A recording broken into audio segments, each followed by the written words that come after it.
Bonjour à toutes et à tous. On m'a demandé d'intervenir très brièvement aujourd'hui dans le cadre de cet atelier de jurisprudence sur le thème des atteintes à la probité.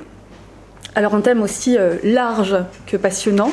Et mon choix de jurisprudence s'est porté sur deux arrêts en particulier, rendus par la Cour de cassation française. Et ces deux arrêts figurent sur le site internet Juricaf. Mais avant de procéder peut-être à leur présentation, il me semble opportun de délimiter la notion des atteintes à la probité, qui pourrait se définir comme par le détournement de pouvoir d'un agent public à la quête d'un enrichissement indu. Alors, elles sont généralement caractérisées par un conflit d'intérêts de nature à influencer l'exercice de la fonction officielle d'un agent public qui décide d'attribuer directement ou indirectement un avantage indu à un bénéficiaire au détriment de l'intérêt public. Elles englobent la concussion, la corruption, le trafic d'influence, le favoritisme ou encore la prise illégale d'intérêt. Or, l'actualité s'est largement intéressée à la notion de conflit d'intérêts, ne serait-ce que dans le cadre de l'affaire médiatisée de M. Éric Dupond-Moretti, actuel ministre de la Justice, dont la décision a été rendue à peine hier. Alors, il existe une définition légale du conflit d'intérêts introduite par une loi de 2013, selon laquelle constitue un conflit d'intérêts toute situation d'interférence entre un intérêt public et des intérêts publics ou privés qui est de nature à influencer ou à paraître influencer l'exercice indépendant, impartial et objectif d'une fonction. Alors cette définition, elle est particulièrement abstraite et il revient tout naturellement à la jurisprudence d'en définir les contours. Mais l'agent public risque d'engager sa responsabilité pénale dans deux hypothèses.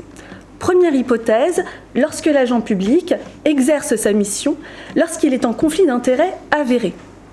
Deuxième hypothèse, lorsque l'agent public exerce sa mission, alors qu'il est en situation potentielle de conflit d'intérêts. Et c'est cette deuxième hypothèse qui pose tout particulièrement des difficultés et qui a été consacrée dans un arrêt de la Chambre criminelle de la Cour de cassation du 13 janvier 2016, arrêt que j'ai choisi aujourd'hui de vous présenter.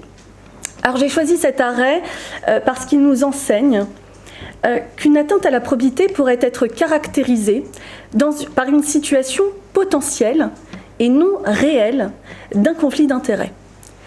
La Cour de cassation nous donne l'exemple dans cet arrêt d'une relation amicale et professionnelle de longue date qui est considérée comme susceptible d'interférer avec l'intérêt public dont l'agent public avait la charge et de faire naître un doute sur l'impartialité et l'objectivité de son rapport d'analyse des offres. En d'autres termes, un soupçon de partialité dans l'esprit des tiers pourrait caractériser une atteinte à la probité et constituer ici, en l'occurrence, une prise illégale d'intérêt. Alors, il est indéniable que la lutte contre la corruption et plus largement les atteintes à la probité est une lutte légitime et il faut œuvrer collectivement à son efficacité. Cette lutte est internationalement reconnue et les États en prennent conscience progressivement. Les colloques internationaux, d'ailleurs, sur le sujet se multiplient. Et en tout état de cause, nous comprenons aisément que par cette jurisprudence, on souhaite réprimer des situations potentielles de conflits d'intérêts situées très en amont de la commission du délit pour faire échec à toute tentative. Mais une telle solution pose des questions au regard des droits fondamentaux et de l'intention de son auteur requise pour caractériser l'infraction. Et aussi importante soit-elle, la lutte contre la corruption doit s'inscrire dans l'équilibre des droits fondamentaux et respecter aussi les termes de l'article 121-3 du Code pénal.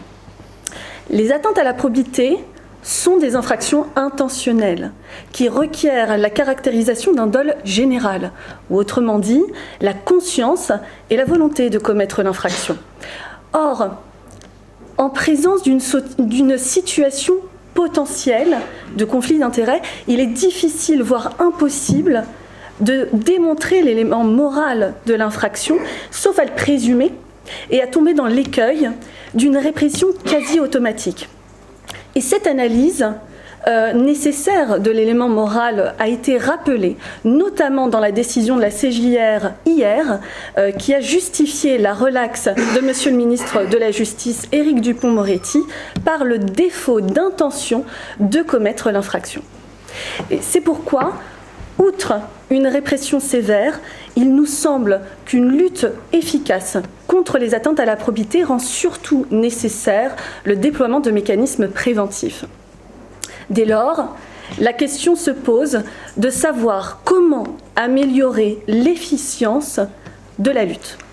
Et par un arrêt très remarqué du 27 septembre 2023, très remarqué par les professionnels, notamment ceux de la conformité, la Chambre commerciale de la Cour de cassation a innové en matière de lutte contre le blanchiment et le financement du terrorisme, dont la réflexion pourrait être transposée à la lutte contre les atteintes à la probité.